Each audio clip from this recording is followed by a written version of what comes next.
Good morning. Welcome to your last 8 a.m. class. I'm happy to report that those are ending now as of today. So we have a lot to finish today. We're going to be doing a little bit of, we're going to finish social psychology, and also I'm going to quickly take you through personality theory. You should find personality theory quite easy because we did cover a lot of it when we've been having conversations about identity or the structure of the self and what are traits, etc., etc. But anyway, feel free to interrupt anytime you have a question, as long as I'm done talking. So go ahead and then say whatever you need to.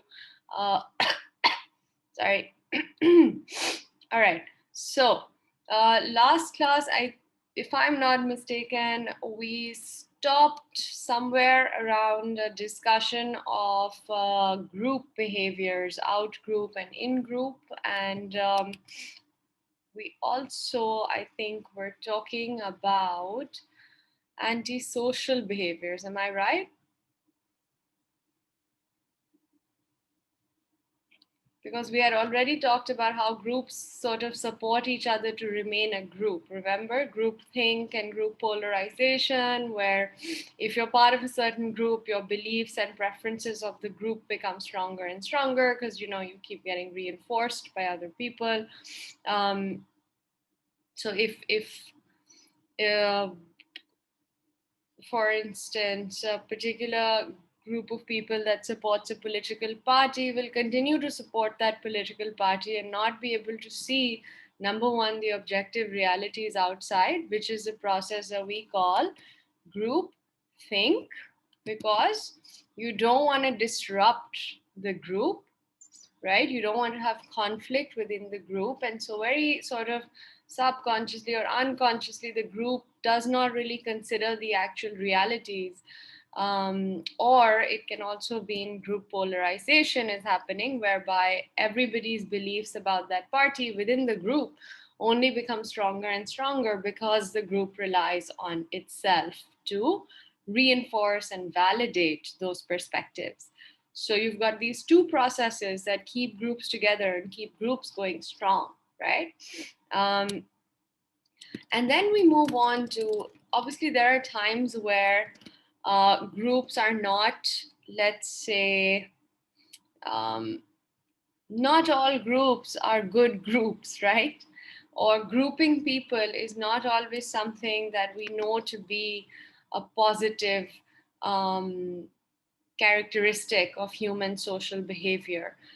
Groups obviously do serve a very positive function in terms of pro-social behavior. So, for example, a group of students who are running a charity is obviously a really great group in terms of pro-social behaviors, and we're going to talk about pro-social behaviors too. But on the flip side, being part of a group may mean, or actually usually does mean, that you will automatically engage in some sort of biased behavior towards members of the out group, right? Out groups are groups where you are not a member, right? And these groups can be on the basis of belief, on the basis of race, on the basis of nationality, on the basis of political affiliation, on the basis of which university you go to, on the basis of which high school you went to, on the basis of which neighborhood you live in. There's so many different groups, right? As I'm saying these types of groups, I'm sure you can immediately think of a bunch of different groups that maybe you are a member of, and then the out groups are other people. So let's say you're a group of freshmen at IBA. The out group for you might be seniors at IBA as well, but also an out group for you of your peers would be perhaps freshmen at Habib University, you know?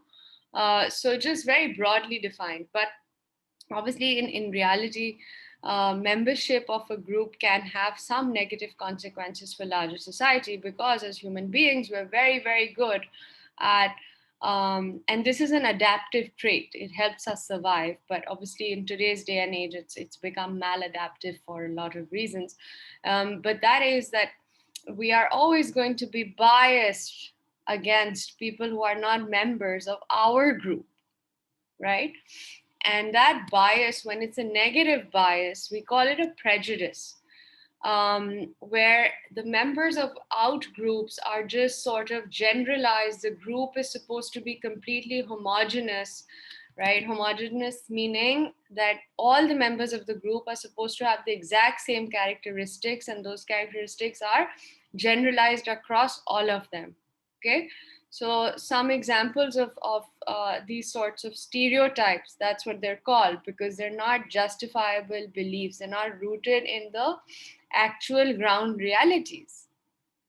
Because even if you just think about, um, let's say, Pakistanis as an out group for the rest of the world, we know that not all Pakistanis are terrorists, right? But the stereotype, the unjustified, invalid belief that generalizes across categories is that all Pakistanis are terrorists. Or a different stereotype is all Pakistani women, grow up wearing a headscarf and a burqa, and that's mandatory, and they can't choose who they marry, and they don't have any freedom, etc., etc. These are very common stereotypes that you will see in the West, right? And what are they? I mean, yes, these are realities for a lot of women in the country. Nobody's denying that. Nobody is denying that terrorists do come out of Pakistan, but not all Pakistanis are terrorists. Not all Pakistani women grow up in these conditions, correct? So again, what you're seeing is an unjustified belief that all the members of this out group are the same, right? So obviously, this sort of a negative perception, this sort of a prejudice, is going to lead to negative behaviors towards members of the out group, because the out group is perceived as a as a threat. Very similar. Maybe you'll understand better. In the U.S., you hopefully are aware that in the United States, there's this entire movement about Black Lives Matter, and Black people are literally, it's very, very sad, because children are getting shot down in the street just because they're Black. And if I'm not mistaken, last week or the week before, a 12-year-old boy was shot. That's not excusable. But again, these shootings are happening. White policemen are shooting Black kids or Black adults, right? Um, where is that coming from? It's coming from this irrational, racist prejudice, unjustified, stereotypical belief that all members of the Black community pose a threat. All members of the Black community, or all members who are, all people, all Black people are predisposed to violence and aggression. All Black people are members of gangs. All Black people will hurt you in some way. If you don't pull a gun on them, they'll pull a gun on you. These are all of these stereotypes that direct this behavior. Obviously, shooting down a child or shooting down anybody without cause is unjustified, right? It's a negative, it's a very extreme example of antisocial behavior. But I'm just trying to show you that these prejudices have very real world effects, which is why I started out by telling you that while it is an adaptive quality to be cautious of other groups, right? From an evolutionary perspective, it helps survival, right? But at this stage, in this society in 2021, it's maladaptive. It's become maladaptive. Do you see that? Do you have any questions right now?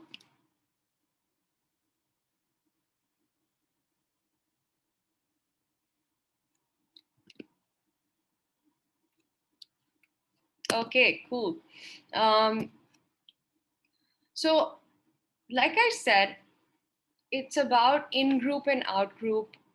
We perceive them, the members of the group that is not ours, as different and potentially threatening, right? Whereas we've already talked about how you have a positive bias towards the people who are within your group, obviously, because they believe the same things you do, and so on and so forth.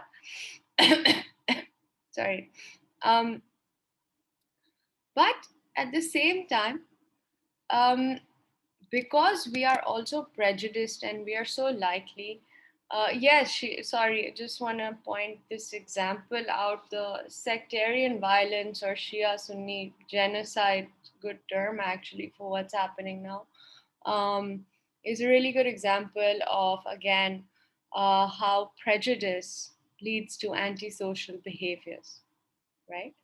Now, coming back to in group, and again, it's because one group perceives itself as an in group, so it's like, oh, we are right, we know exactly what happened, and these people are trying to take away our reality and our truth, and the other group thinks the exact same way, that, oh, these people are trying to take away our reality and our truth, but you know, actually it's literally live and let live, but nobody talks about that, because the threatening element of each of those groups is highlighted to the other. That's something important to remember, right? Now,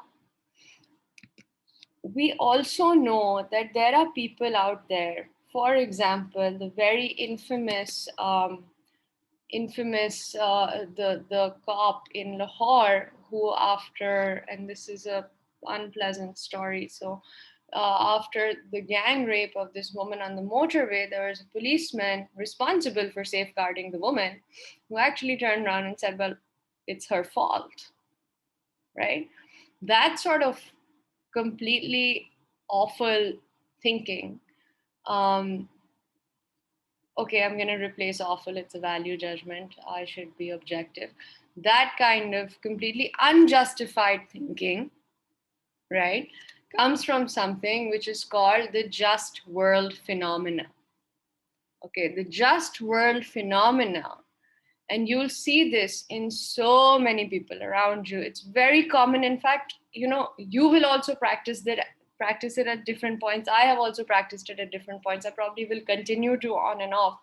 The just world phenomena means that whatever happens to you is happening to you because you deserve it, right? Black people are getting shot in the streets because they deserve it, right? um, Women are getting raped because they deserve it. uh, Children are getting kidnapped because they deserve it. Why are children left unattended? Do you know what I'm trying to say? It's so it very easily, this perception of the world is the way it is. It's your job to be safe and to take care of yourself, because the world at its essence is a very just place. That's why it's called the just world phenomena, right? That the world is fair, so everybody gets what they deserve. Now, this is, I'll also point out to you that this is also a racist way of looking at the world, because actually we know that the world is not fair at all, especially to minorities and especially to people who are not white, right? But this sense of the just world phenomena, it's also reinforced through the media. It's reinforced through the information you get on the internet. It kind of paints the world as a really pretty, lovely place, or a pretty lovely place where whatever happens to someone, even if it's awful, is something that they earned in some way, that they made it happen to themselves, right? So this is very polarized thinking, because you're very black and white then, and you are always in the white or always in the right, right? Now, lastly, one last thing I want to talk about, two things actually. One is interesting and one is just something you should know. We like to find people to blame. Always. We love it. We can't live without it. When something bad happens, it is a natural tendency for rational people to find a cause, right? All of us will try and locate a cause. Okay?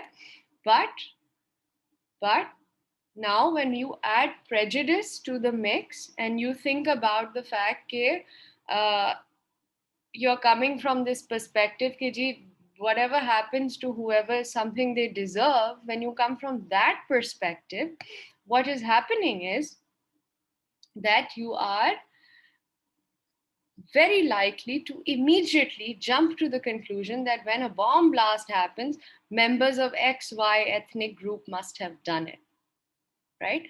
Or when when something when you hear of some sort of let's say, rally or strike happening, you immediately assume that it's going to be X or Y political party, right? You're looking for scapegoats. You understand what a scapegoat is? It's someone to blame who isn't actually to blame in reality. But again, we are not able to see that because of our biases towards our in group and our prejudices towards out groups. We often, absolutely, we substitute blame for resolution. I always tell students this, please do remember it as you grow older. There's such a big difference between blame, responsibility, and accountability. Such a huge, there's like, you leap over a mountain when you jump from one word to the other, right?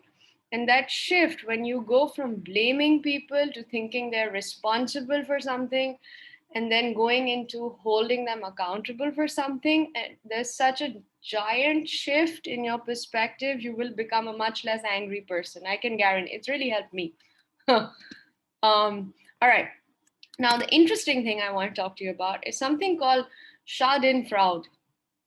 My German is not good, and obviously because I don't know how to speak it.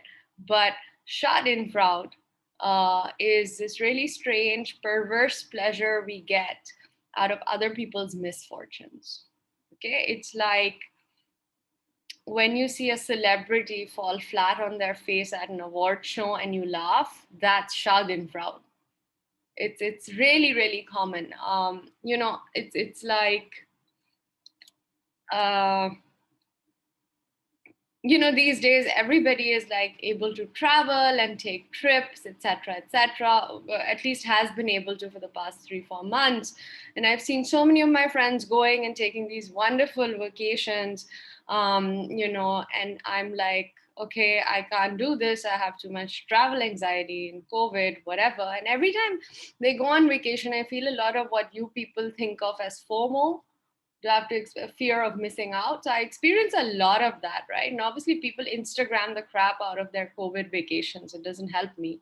But when I hear of someone getting stuck because, their PCR came out positive, but it was a false test, so they just had to quarantine by mistake for 2 days, I'm not kidding, I experience a tiny kind of like a little smile on my face, and it's just Schadenfreude. I love these people, I want them to be happy. I'm not jealous of their vacation, I wish I had one, but Schadenfreude, very very very common. It's okay if you experience this, you're not a terrible person, it's just human. We want to, sometimes it's natural, instinctive, we just want good things to happen to us. And so when they don't, and when good things happen to other people that maybe we want for us, but then something bad happens to them, we may experience this perverse secret joy. It's like how you might feel when the kid who always gets straight A's in class gets an A minus, and you're like, ha ha ha ha, shut and proud. Okay, so that's what it is. It's a very innocent thing, but obviously, again, when it's overblown, then it's maladaptive. It's a problem. Okay, you shouldn't always be happy about other people's failure. That's not good, guys. Not good. Um, right now, a little last bit about where does prejudice come from.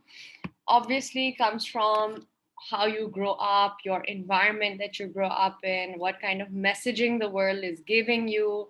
What you see on TV is a large part of it, and I don't think I really need to explain this to you. If you just think through your own life and your beliefs um, about different large groups of society, you'll easily be able to understand what this means, right? Our prejudices, which are basically generalized stereotypical beliefs about certain groups, they all come from these misplaced beliefs about what the reality is. And those misplaced beliefs are constructed by the world around us. They are constructed by the messages and the images and the, everything you read on the media or in the news. But we forget when we're reading the news and when we're looking at TV shows that Well, when you're reading the news, you forget that the news is not going to highlight everyday things about a particular group of people. It's going to highlight something that has happened, right? But you can't take one event and generalize it across an entire group of people. So again, something to keep in mind, right? um, and obviously, one thing though, related to scapegoating, when something truly huge and awful happens,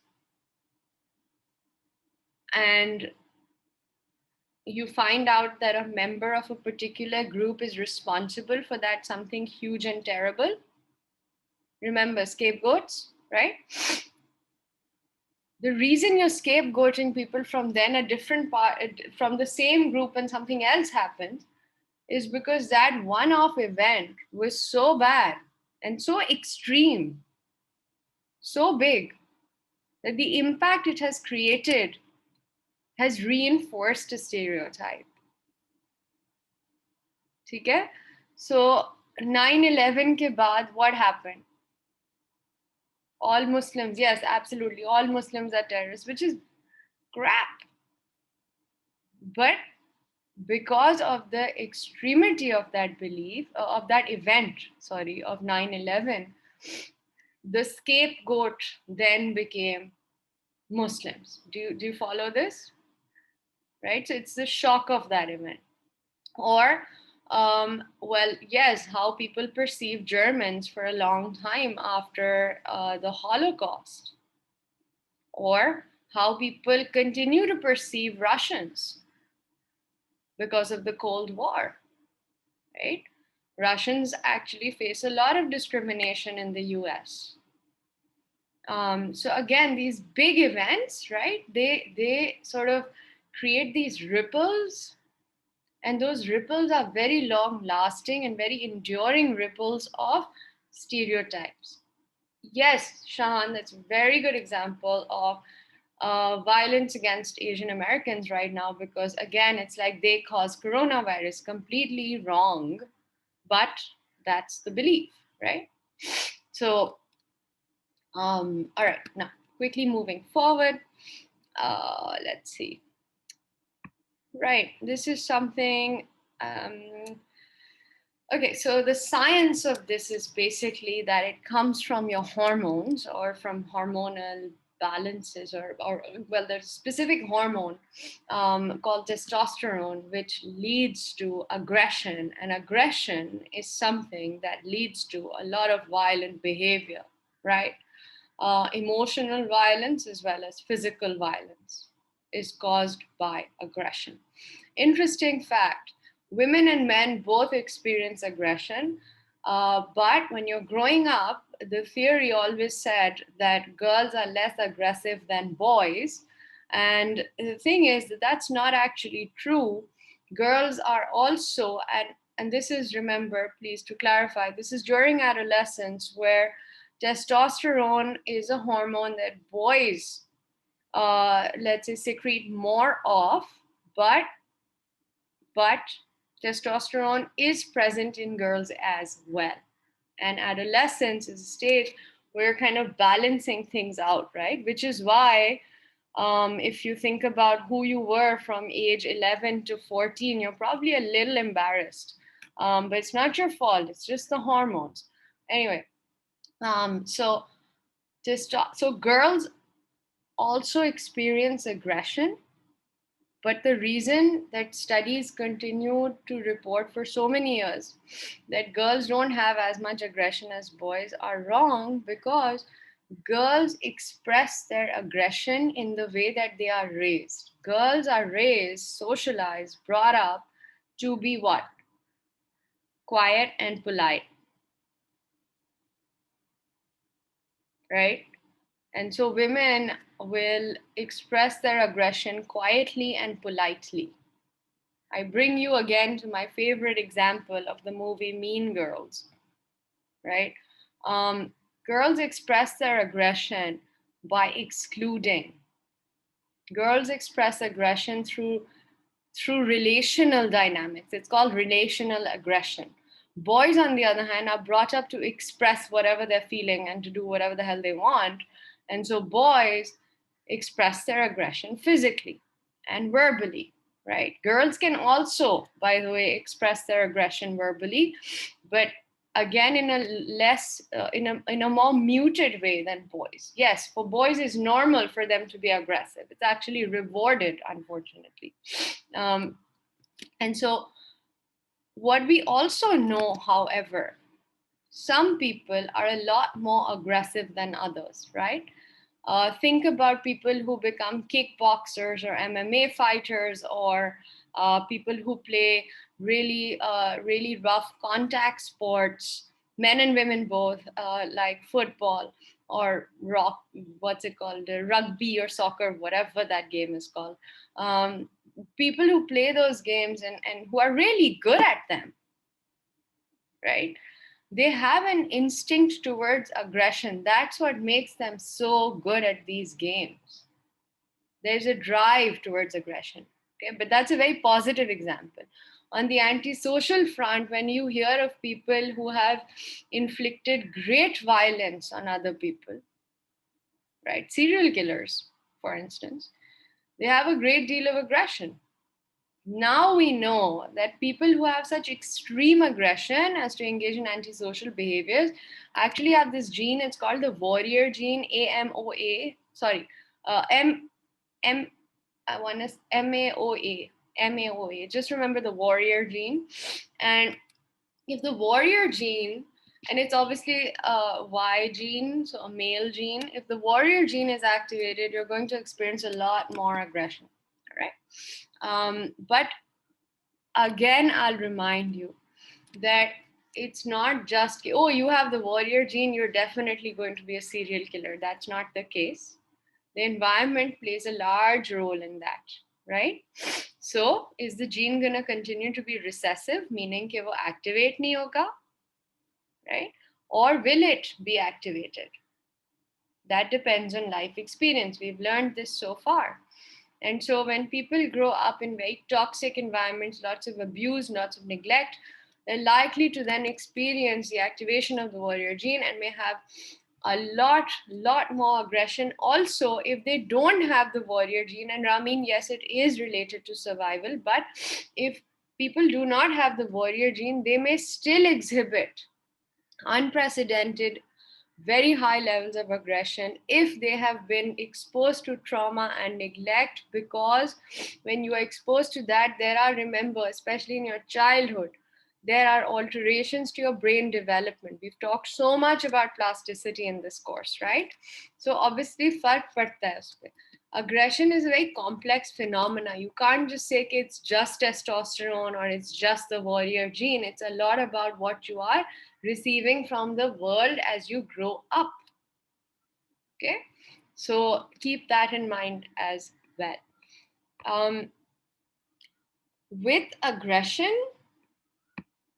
come a lot of antisocial behaviors if self-regulation is not taught. Again, this is the last element I wanted to add about the role of the environment.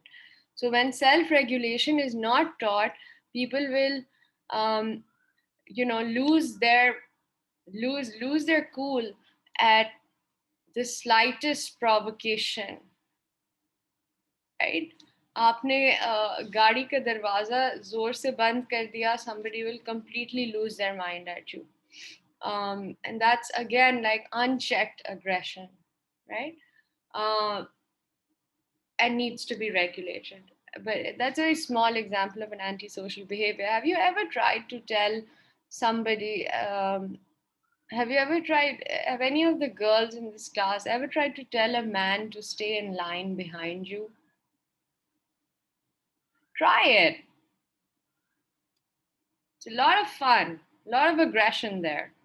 Because some men will turn around and say, who the hell are you to tell me what to do, you inferior species, right? It's cool. Do it. Do it. Exercise your power. Anyway, also people should stand in lines. It's crazy. It's 2021. How do we as a country not know how to stand in line? Anyway, all right. So again, aggression, antisocial behaviors, etc. You got it. Now we talk a little bit about the nice stuff or the good stuff, which are our pro-social behaviors. Pro-social meaning good for society, things we do that are good things, and we do them because, well, we want to be good people on some level. And if you want to, break down pro-social relationships, we know attraction is one thing, love is another thing, and helping is a third thing, and altruism, is a fourth thing. Um, and peacemaking is a fifth thing. Okay, totally messed up. I thought there were two things. Okay, so when we talk about pro-social relationships, we are talking about relationships that are positive relationships. Okay, these positive relationships might exist because of attractiveness. Right? Physical attractiveness plays a big role in pro-social relations. And this is about us basically liking things that are aesthetically appealing to us. So people who are perceived to be physically attractive by other people are likely to actually do better on job interviews. They have tended to be more successful at persuading people to do the things they want. And this is beyond movies. These are tested concepts, right? However, as humans, we are again very impressionable. So the more time we spend with someone, the more we may continue to find them more and more attractive, and so we like them more, right? But we also tend to see people of our own race as more attractive. Okay. So we are sort of physically drawn to people who look like us, in a nutshell, right? And antisocial behavior is bad.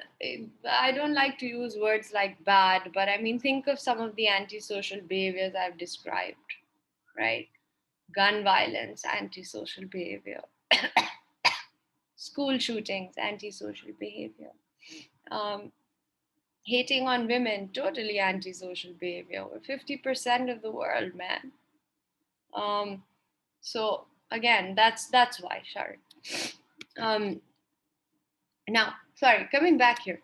Like I said, being attractive helps in having more positive social relations. It helps towards getting more help. People who are more attractive or perceived as more attractive are likely to get more help from other people.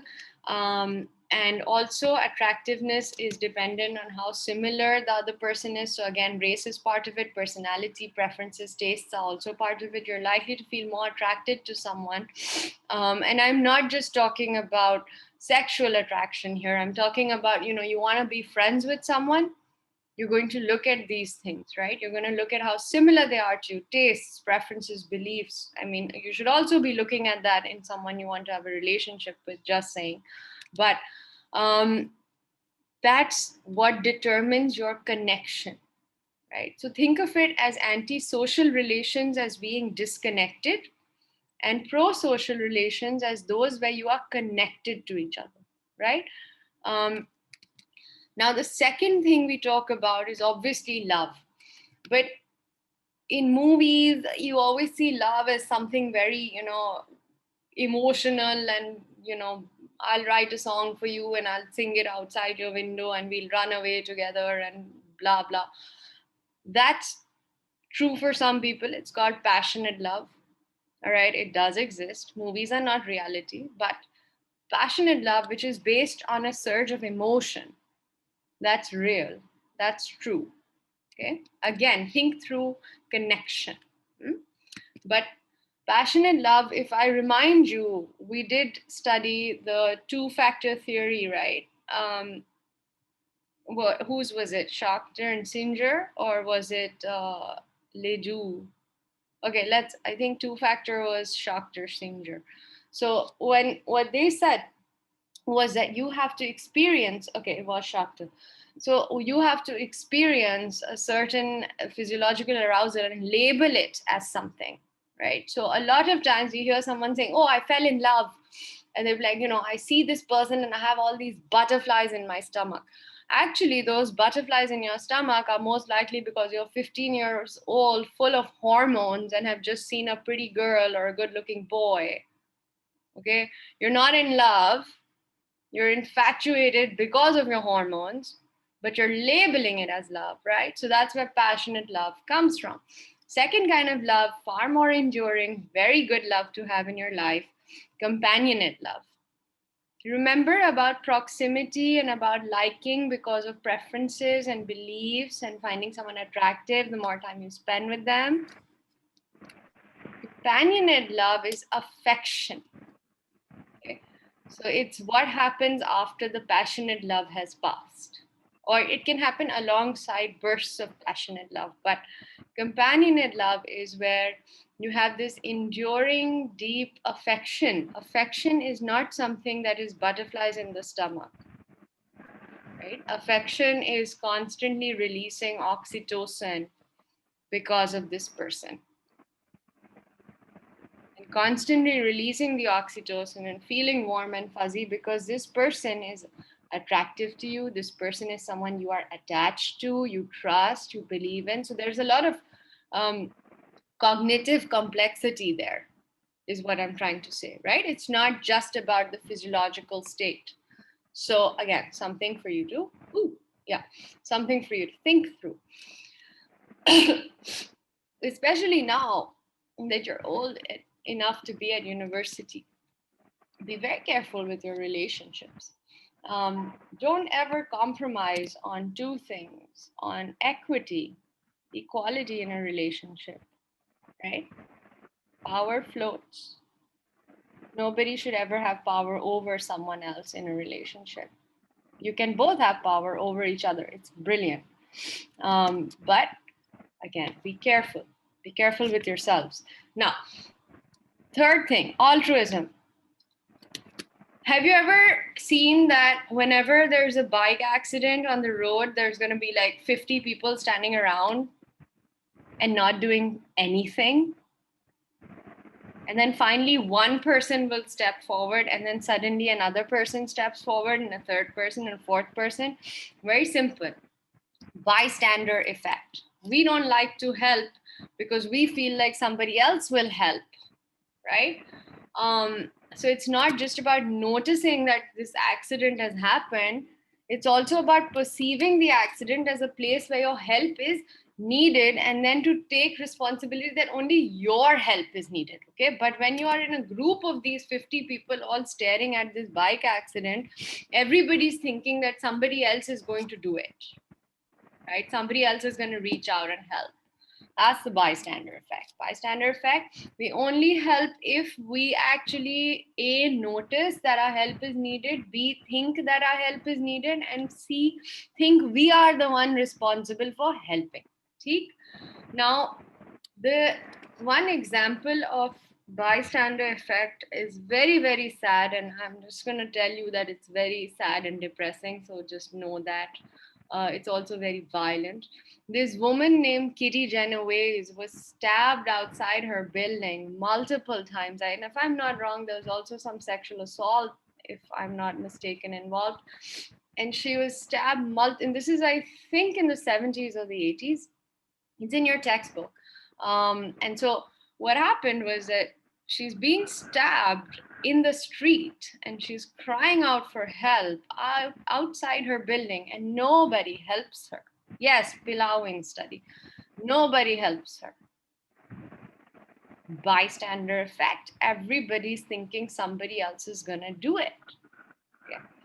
Now, beyond that, however, cases where people are more likely to overcome this bystander effect and actually go out and help is really random things. Like if you're in a good mood, you might be feeling more helpful. You will take responsibility for helping somebody you don't know, right? If the person in trouble is a woman, you're more likely to help. I don't want to get into the implications of that. It works for me. It gives me an advantage. I like it. If the person is someone who's similar to you, you will help them, right? Someone relatable, you want to help them. If you are feeling bad about what's happening to someone. So if you're, let's say, a white person and something bad is happening to a brown person, if you're a good white person, you might help the brown person, right? And if your culture, if your surroundings are of being helped and helpfulness and all of that, then you're again more likely to be just a helpful person. Okay? And helping makes you happy. Okay? That's the benefit. Help as many people as you can without compromising on what you need to do to help yourself. Because truly, there's no greater high than doing something nice for someone.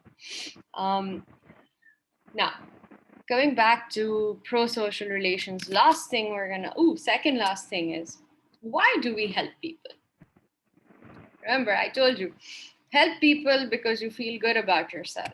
Social exchange, reciprocity. I do a good thing, I feel good. That's why I'll do good things. Cost benefit analysis, I think, in economics, right? Or utilitarian perspectives. Also, do the greatest good for the greatest number of people, you'll also feel good. We expect others to help us. Yeah, absolutely. That's the reciprocity norm. And social responsibility norm, right? And what I think is one of the greatest things about our country, that even on a bad day, even on the worst day, the larger majority of us are helpful people. We want to give to charity. We want to go out and volunteer our time. We want to give food to people who need food. We want to give books to people who need books. We are a very collectively pro-social society in the sense of our altruism, our helpfulness, right? That's something to really value about your country. It's easy to forget because there's so much else that we do that's completely messed up, but this is one of the best things about us, right? So again, and that comes from the fact that we do feel socially responsible. Obviously, religion, the majority religion of our country has a great deal of a part to play in this, because our religion does emphasize helpfulness, right? Being good to others, taking care of others, giving zakat, giving sadaqah. All of these are beliefs that help us be helpful, right? Again, social exchange theory also applies here. So if I can just remind you that again, it's about a lot about social psychology is determined by culture and norms. I'm sure you're seeing this now, right? Race, racism, gender, all of these things are very much culturally constructed. And finally, there's always going to be someone who's going to try and negotiate conflict, right? You're always going to have someone making peace. There are people who are born peacemakers, right? They want to smooth everything over, they want to make everything good. It's a pro-social behavior to negotiate conflict, right? Because it keeps society functioning smoothly. And at its extreme level, conflict is like civil war or war between countries, of course. But in a more realistic, everyday level, conflict could be just a fight that two of your friends are having.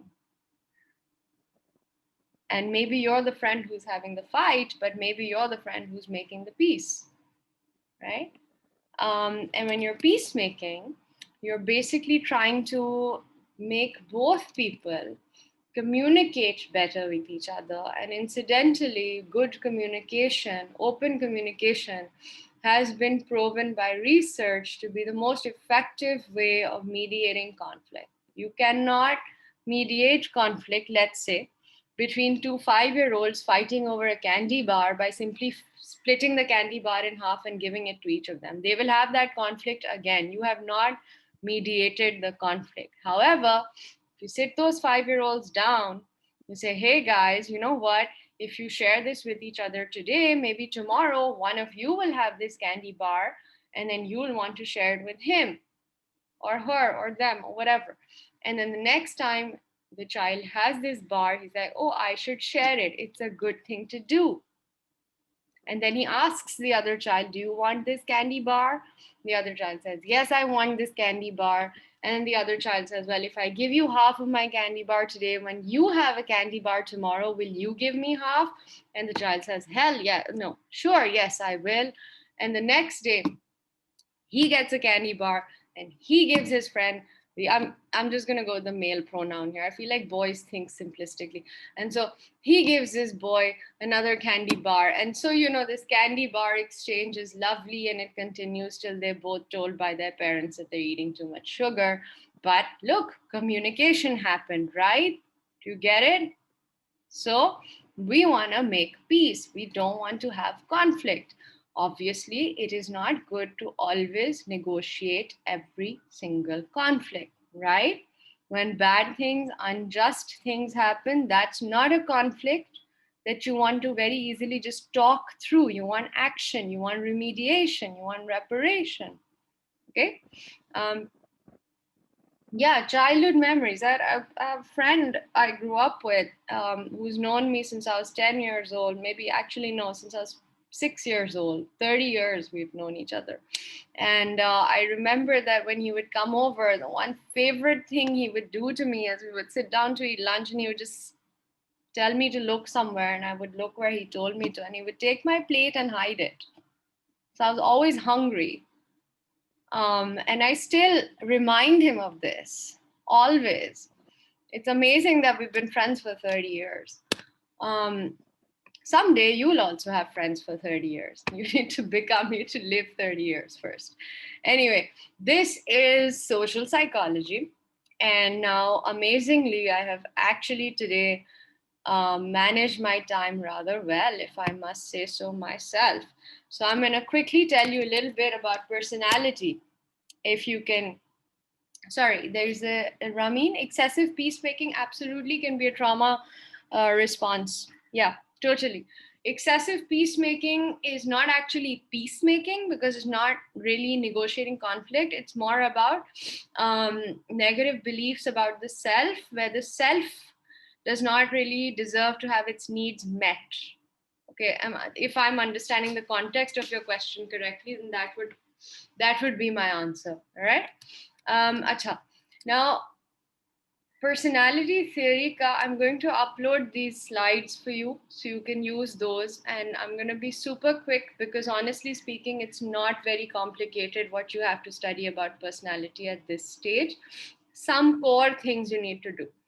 What is personality? Personality is your individual, unique combination of temperament, remember, high reactive, low reactive, and traits. What are traits? Traits are your characteristics, your qualities. Are you outgoing? Do you talk a lot? Are you adventurous? Are you diligent? What are you? Right? These are your traits or your characteristics. So, personality is a combination of temperament and characteristics. But that means part of your personality is genetic. The genetic part of your personality is temperament, but we now also know that there is a heritability of certain traits to a certain extent, but the environment is more likely than to see how those traits play out. So, the environment is very much involved in the construction of your personality. Okay? But at the same time, also, your personality kind of stabilizes when you're much, much older. It stabilizes around the times you're turning 40, right? Um, so you will see, not now, but in another 20 years, you will see that the person, you're sort of what I think of as an essential self, right? Um, is still who you were when you were 5 or 6 years old. Okay.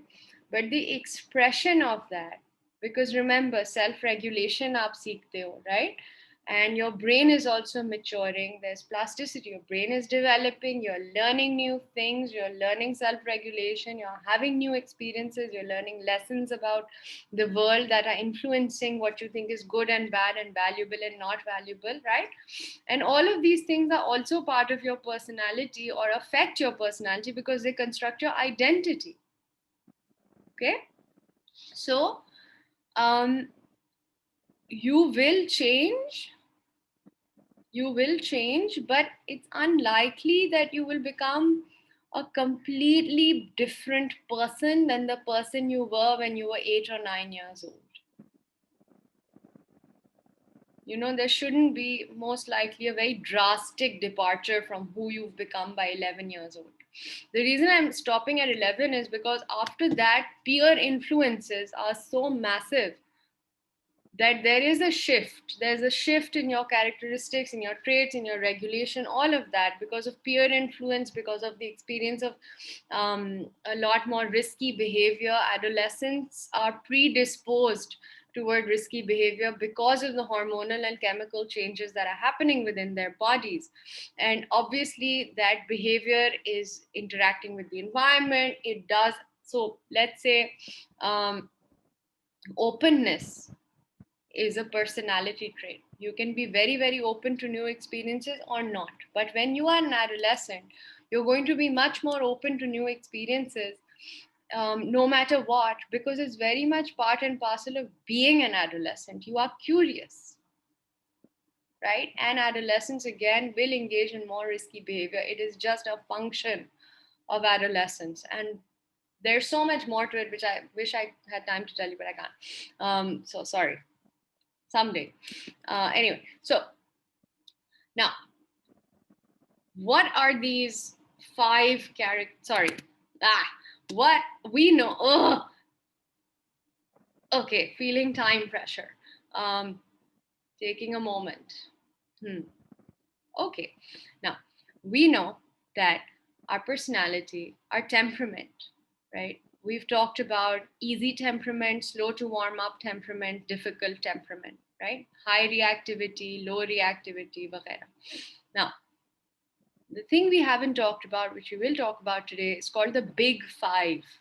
The Big Five are five major factors, five major characteristics, traits that have been found in every human being across the board in different extents.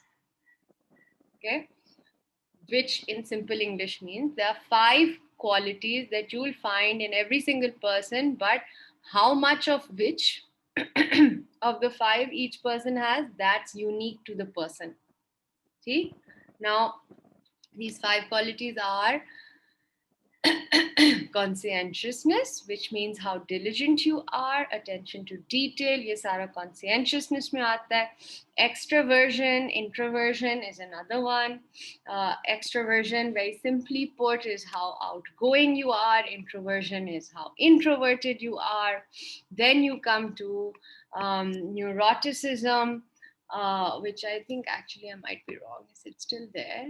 Yeah, neuroticism, which is now very politically correctly called emotional stability, which is also a better way to look at it. Neuroticism is how volatile you are emotionally speaking, and or not. And absolutely, agreeableness is the other thing, where um, how pleasant you are really, right? And remember, I told you that each of us has these varying extents, right? Think of these as a spectrum. ठीक? तो आप completely agreeable नहीं हो सकते हो, पर आप ज़्यादा agreeable हो सकते हो. Do you understand? So it's a spectrum between agreeable and disagreeable, between openness and lack of openness, between extroversion and introversion. Right? So each of these big five traits, each of these big five characteristics exist on a spectrum. And this is something that has evolved over many, many years of personality research. Um, The things that have remained similar, however, are the fact that there's a quadrant. Do you understand what a quadrant is? When you have a circle, right? You make a circle, और उस circle का एक quarter को हम quadrant कहते हैं, right? So think of a circle, and each quadrant of the circle refers to a particular combination of stable and um, I forgot it. Uh, yes, stable and introverted, unstable and introverted. Sorry, and then unstable and okay. Let me rephrase. Each quadrant of the circle has a mixture of characteristics within it which correspond to either stable and introverted, or stable and extroverted, unstable and extroverted, unstable and introverted. ठीक? That's been the foundation. उस foundation से अब हम आज we are able to have this big five personality inventory. Right? It's called the Big Five. If you were to write capital B and capital F, Big Five, that's not incorrect. That's actually what we call it. Now, this is all based on trait theory. ठीक? Trait theory के अंदर हम जैसे मैंने आपको I told you that 40 by the age of 40 is when your personality becomes more stable, right? Your traits become stable. Your degree of openness, for example, becomes stable. Okay? Now, what we have also found is that culture, of course, will shift your traits. It causes a shift in your traits. So I can tell you about my own example that I have always felt very, very curious about new experiences and having adventures. But it was not up until a few years ago where I think I took like the biggest adventure of my life. And I literally just spent a year just traveling to random cities on my own. And I realized that I actually am a very adventurous person. But I was in a very different culture, and that enabled me to get in touch with that sort of personality trait, right? Where it's like, okay, so you have a lot of imagination, you're very curious, and you actually do like to have adventures, right? It's just that culture has not allowed you to exercise that openness to new experiences. Do you follow what I'm trying to say? So culture can cause these shifts also in traits. We should not forget. Extroversion is another one. Ever met someone who's super, super extroverted right now? Sad truth of it is, if they are a woman, wait for her to get married. You'll see a massive shift in that. It's so sad, man. It breaks my heart. But culture, right? That's the culture. Women should shut up. Sorry, that's reality. Again, this is like another example of the influence that culture has on your traits. But this also brings you to the fact that the trait theory, how much is it really culturally responsive? Because if you recall, every theory we've always talked about how culturally responsive or applicable is it, right? How Western perspective, heavily westernized, or let's say not, or not applicable to collectivist cultures is it, right? We've talked a lot about those things. We've talked about gender and culture as it applies to the application of a particular theory, like we did with Erikson's theory or with Kohlberg's theory, right? So even with trait theory, the research has focused on seeing कि जी ये जो traits हैं, big five, do they actually exist in every culture? Because you'll recall I so confidently told you that all of us have these. And so the research does support the fact that these big five traits do exist in every culture. They do exist in every culture. It's just, again, the expression of them that may be different, right? Acha. Now, this is the big five, which is the most important contemporary theory on personality. I'm conscious we only have 5 minutes left. So I want to very quickly tell you Freud says, can't believe I'm saying it, but Freud says that your personality, it develops as a series of it develops over a series of stages. You already know this, right? When Freud said that our self develops over this series of stages of resolution of psychosexual stages, right? We talked a little bit about that. Now, related to that is Freud's idea of our personality being split into three components. The first of those components is called the id, ID, id. Okay. Id is the most childish, free spirited, completely uninhibited, unrestrained part of yourself. It is unconscious, according to Freud. The id, unconscious, unrestrained, childish part of you. Then you've got the superego. The superego, think of it like the parent part of your personality. It's sometimes in your conscious awareness and sometimes it's in your almost conscious, what Freud used to call pre-conscious awareness. And then you've got the part of you that you're always conscious of and you're always aware of, and that's called your ego, according to Freud. So Freud says that your personality is comprised of these three things: id, unconscious, superego, pre-conscious, sometimes conscious, right? Critical parent self, so telling you what's right and what's wrong and what's good and what's bad. And then you've got your ego, which is your rational, functioning, conscious self as it exists in the world. Um, and the ego is the one responsible for balancing that parent self, the superego, and the child self, which is the id, according to Freud. Now, obviously, this makes no sense, right? But this is what you need to know because you're studying Introduction to Psychology. And also, I have to tell you, the good thing is that this was the first time that somebody was really having a conversation about personality. So, yay, Freud, for bringing up the conversation. The theory, however, is completely disproven, or rather, actually, people will kill me for saying it. There's very little evidence for the theory. Let's just say that, okay? But this is what he says.